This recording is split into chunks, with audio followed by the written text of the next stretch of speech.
ഒറ്റി പുകഴ്ന്നുവരാം കളി തകതേ ഒരിൽ ജയിച്ചു വരാം കളി തകതേ ഒരാസവർണമാലേ കളി ചൂടൻ ഏറിൽ ജയിച്ചു വരാം കളി തകതേ ഒരാസവർണമാലേ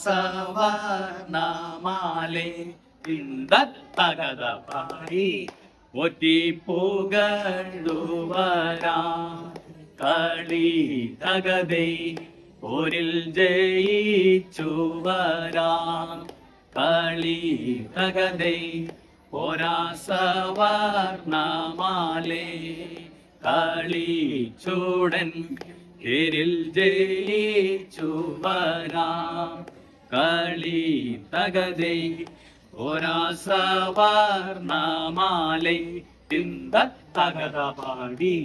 ഇതിന്റെ ഒന്ന് അർത്ഥം എന്തുവാ ഈ തമിഴ് രണ്ടാമത്തെ പാട്ടിന്റെ? നമ്മളൊരു പോരിൽ ചെന്നിട്ട് അവിടുന്ന് പോരോടും മല്ലിട്ടിട്ട് ജയിച്ചു വന്ന രീതിയിലുള്ളൊരു അതാണ് ആ പറയുന്നത്. ആണ് ആദ്യം തുടങ്ങണത് ഒറ്റി പുകഴ്ന്നു വരാം കളി തകതേ. അപ്പൊ എല്ലാരും ഓരോ ഇതിനകത്തും പയറ്റി തെളിഞ്ഞു വന്നിട്ട്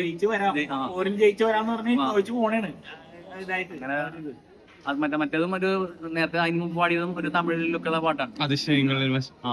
മാതാവിന്റെ പാട്ട് പാടിയപ്പോ മാതാവിന്റെ നമ്മള് കയ്യില് ജപമാല ഉണ്ടല്ലോ, മാതാവിന്റെ ജപമാല അതിനെ കുറിച്ച് പാടി. പിന്നെ അബ്ദുൽ സുന്നാളിന്റെ പാട്ട് പാടിയപ്പോ ഉണ്ണീശോ കയ്യിലുണ്ടല്ലോ, ഉണ്ണീശോന്റെ അത്ഭുതങ്ങള് അതിനെ കുറിച്ച് അങ്ങനെ ഓരോ വർണ്ണിക്കുന്ന പല പല അർത്ഥങ്ങളുണ്ട്.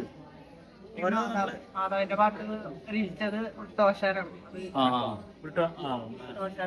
ചവിട്ടണത്തിന്റെ ഒരു ആശാന്റെ ബ്രിട്ടോഷാണ്. പുള്ളിയാണ് മറ്റേ മാതാവിന്റെ പാട്ട്